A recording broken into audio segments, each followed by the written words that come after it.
John Keel is a world-renowned expert with unidentified flying objects, and has written numerous books and articles on the subject. A self-described agnostic, he made this statement: "Thousands of books have been written on the subject of demonology, which is the ancient and scholarly study on monsters and demons. The manifestations and occurrences described in this literature are identical to the UFO phenomena. Victims from demonic possession suffered from the same medical and emotional symptoms as the UFO contactees." Dr. Jacques Vallée has addressed the United Nations on UFOs, and was a model in Steven Spielberg's Close Encounters of the Third Kind. He is the author of 8 books of unidentified flying objects, and has been widely recognized as the premier investigating scientist in the realm of this research. In his book, Messengers of Deception, he says, an impressive comparison can be made between UFO occupants and the popular conception of demons.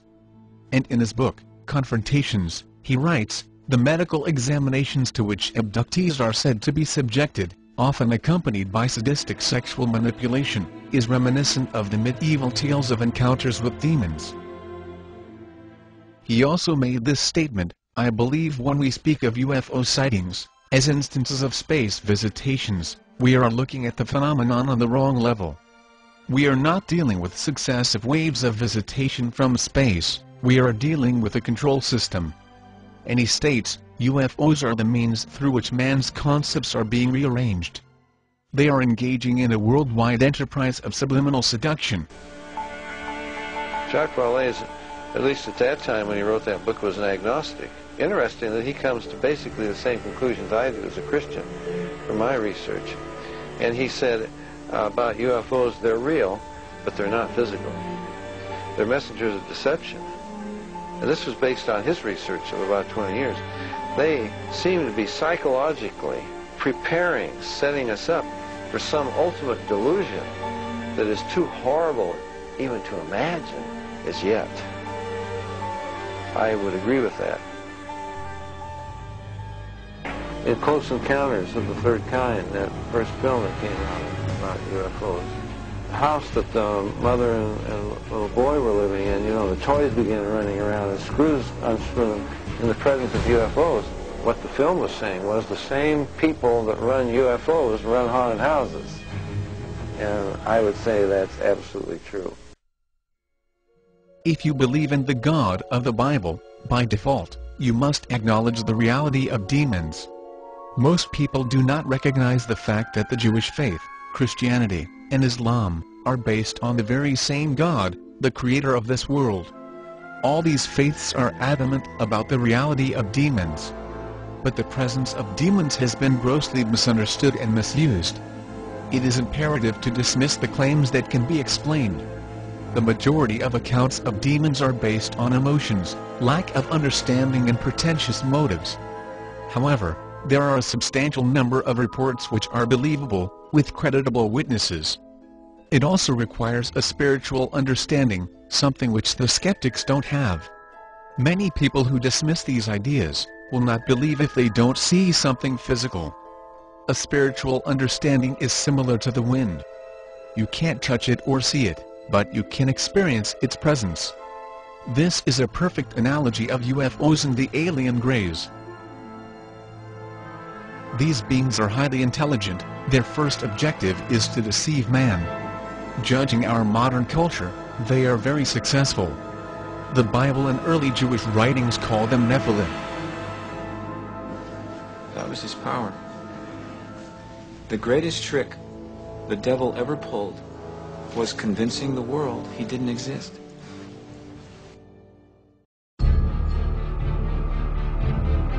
Most people, by default, ignore the idea of demons in our world.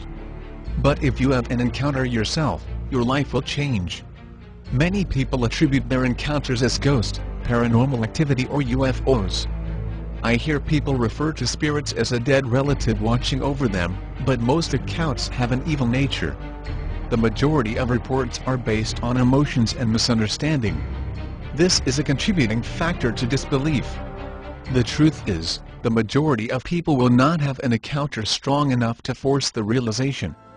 This is something we should be thankful for. How could we possibly live day to day with the knowledge of something so horrible? When you encounter evil face to face, there is no escaping it. Anyone who has will tell you their life has changed forever. My own confrontation is directly responsible for my belief in God. Satan is presented as a figure who wants to test human beings, who hopes that he can draw human beings away from the worship of God to his side in this conflict. The Apocrypha and early Jewish writings have much to say about demons. I believe many of these writings have a core of truth, but it requires a certain amount of discernment. The Testament of Solomon is a very intriguing book. He is given a ring from God which grants him power over all demons. He then calls forth the leading demons to identify them and put them to work building the holy temple. Using the ring given him by Gabriel, Solomon summons the demon leader to enslave all of the other demons. And I questioned him, and he promised to bring me in bonds all the unclean spirits. One by one, he puts them to work building the foundations of his temple. So what's the idea here? That if you can somehow tap into the good side of the force, you can use that to subdue the dark side and even to cause the dark side to work for good. I think we can see the use of demons as actually a way of saying that the temple is of divine origin.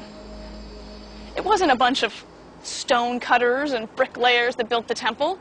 It was these divine beings that Solomon was able to control and force to spin the hemp and cut the marble and put bricks on top of one another.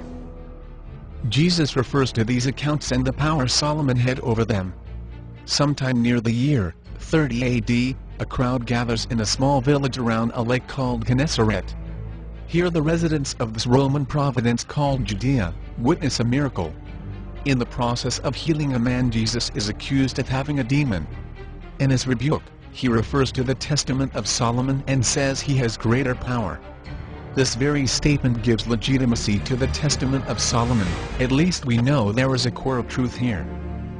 Luke chapter 11 verse 31. The queen of the south shall rise up in the judgment with the men of this generation, and shall condemn them, for she came from the ends of the earth to hear the wisdom of Solomon.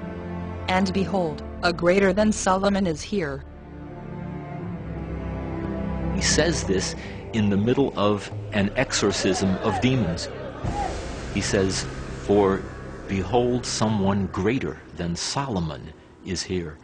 Why doesn't he say greater than King David? No, greater than Solomon. The theme of demons in the Bible is very real. If you are not aware, then you are vulnerable. There are a limited amount of demons in this world. The book of Baruch says there were 409,000. But there is no way to really know. This means there is a limited amount which they can do. The nature of demons is similar to the nature of people.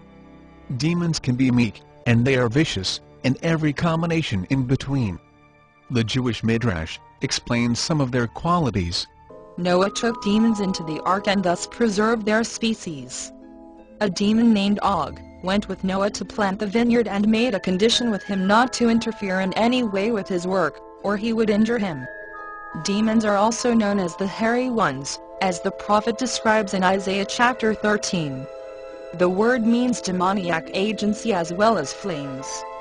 And when we are told that Pharaoh's magicians imitated Moses' performance of miracles, it means that they did this through the agency of demons. As Pharaoh's magicians worked their imitation of Moses' miracles through demons, they were unable to imitate the third plague, since demons cannot bring forth anything smaller than a barley corn. With the crow of the cock announcing the approaching dawn of day, the power of demons diminishes, their power being for the most part confined to night only.